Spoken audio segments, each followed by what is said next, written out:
പ്രിയ സുഹൃത്തുക്കളെ, നെപ്പോളിയൻ ഹില്ലിന്റെ പ്രശസ്തമായ how to own your own mind എന്ന പുസ്തകത്തെ മുൻനിർത്തി ഇന്നത്തെ നമ്മുടെ ആധുനിക സാമൂഹിക പശ്ചാത്തലത്തിൽ ഏറെ പ്രസക്തമായ ചില കാര്യങ്ങൾ പങ്കുവയ്ക്കാനാണ് ഞാനിന്നിവിടെ നിൽക്കുന്നത്.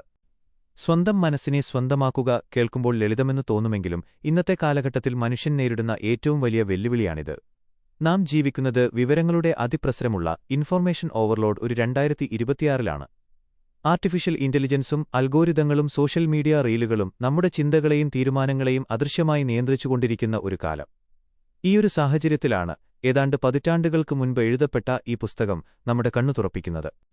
നെപ്പോളിയൻ ഹിൽ ഈ പുസ്തകത്തിലൂടെ മുന്നോട്ട് വയ്ക്കുന്ന പ്രധാനപ്പെട്ട 3 ആശയങ്ങളെ ഇന്നത്തെ സാഹചര്യങ്ങളുമായി നമുക്കൊന്ന് ചേർത്തു വായിക്കാം. 1. ചിന്തകളുടെ മേലുള്ള പൂർണ്ണ അധികാരം, ഡെഫിനറ്റ്നെസ് ഓഫ് പർപ്പസ്. നമ്മുടെ മനസ്സ് നമ്മുടെ മാത്രം നിയന്ത്രണത്തിലായിരിക്കണം എന്നാണ് ഹിൽ പറയുന്നത്. എന്നാൽ ഇന്ന് എന്താണ് സംഭവിക്കുന്നത്? ഇൻസ്റ്റാഗ്രാമിലെ ഒരു ട്രെൻഡ് കണ്ടോ അല്ലെങ്കിൽ ഒരു യൂട്യൂബ് ഇൻഫ്ലുവൻസറുടെ വാക്കുകൾ കേട്ടോ ആണ് പലരും തങ്ങളുടെ ജീവിത ലക്ഷ്യങ്ങൾ പോലും നിശ്ചയിക്കുന്നത്. മറ്റാരോ രൂപകൽപ്പന ചെയ്ത ചിന്തകളിലേക്ക് നമ്മുടെ മനസ്സിനെ പണയം വയ്ക്കരുത്. സ്വന്തമായി ചിന്തിക്കാനും ശരിയും തെറ്റും തിരിച്ചറിഞ്ഞ് വ്യക്തമായ ലക്ഷ്യത്തോടെ മുന്നേറാനും നമുക്ക് സാധിക്കണം. 2. ഭയങ്ങളിൽ നിന്നും സ്വാധീനങ്ങളിൽ നിന്നുമുള്ള മോചനം. നമുക്കു ചുറ്റും ഇന്ന് വ്യാജവാർത്തകളുടെയും ഫേക്ക് ന്യൂസ് നെഗറ്റിവിറ്റിയുടെയും ഒരു വലിയ ലോകമുണ്ട്. ആഴക്കടലിലെ പ്രകൃതിക്ഷോഭങ്ങൾ മുതൽ ആഗോള സാമ്പത്തിക മാന്ദ്യവും യുദ്ധങ്ങളും വരെയുള്ള വാർത്തകൾ നിരന്തരം നമ്മുടെ ഫോണുകളിലേക്ക് എത്തിക്കൊണ്ടിരിക്കുന്നു. ഇവ സൃഷ്ടിക്കുന്ന മാനസിക സമ്മർദ്ദവും ഭയവും ചെറുതല്ല. ഹിൽ പുസ്തകത്തിൽ വ്യക്തമാക്കുന്നുണ്ട്. ഭയത്തിന് നിങ്ങളുടെ മനസ്സിനെ കീഴടക്കാൻ വിട്ടുകൊടുത്താൽ നിങ്ങൾ മറ്റുള്ളവരുടെ അടിമയായി മാറും. ചുറ്റുമുള്ള നെഗറ്റിവിറ്റിയെ ഫിൽട്ടർ ചെയ്ത് മനസ്സിന്റെ സമാധാനവും വിവേകവും നിലനിർത്താൻ നമുക്ക് കഴിയണം. 3. സ്വയം അച്ചടക്കവും വിവേകവും, സെൽഫ് ഡിസിപ്ലിൻ.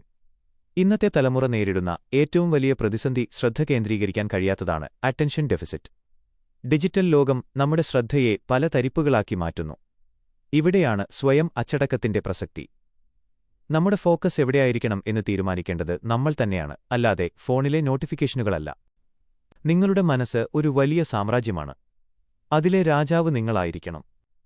ചിന്തകളെ മറ്റുള്ളവർക്ക് ചൂഷണം ചെയ്യാൻ വിട്ടുകൊടുക്കാതിരിക്കുക. പ്രിയപ്പെട്ടവരെ, സാങ്കേതികവിദ്യ എത്ര വളർന്നാലും മനുഷ്യന്റെ ഏറ്റവും വലിയ ആയുധം അവന്റെ സ്വന്തം ബുദ്ധിയും ചിന്താശേഷിയുമാണ്. അൽഗോരിതങ്ങൾക്ക് നമ്മുടെ താൽപ്പര്യങ്ങളെ പ്രവചിക്കാൻ കഴിഞ്ഞേക്കാം, എന്നാൽ നമ്മുടെ ആത്മാവിനെയും സ്വപ്നങ്ങളെയും നിയന്ത്രിക്കാൻ അതിന് കഴിയില്ല.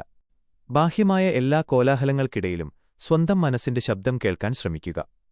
നെപ്പോളിയൻ ഹിൽ പറഞ്ഞതുപോലെ നമ്മുടെ മനസ്സിനെ പൂർണ്ണമായി നമ്മുടെ നിയന്ത്രണത്തിൽ നിർത്തിക്കൊണ്ട് കൂടുതൽ കരുത്തുള്ള ചിന്താശേഷിയുള്ള ഒരു തലമുറയായി നമുക്ക് മാറാം. നന്ദി, നമസ്കാരം.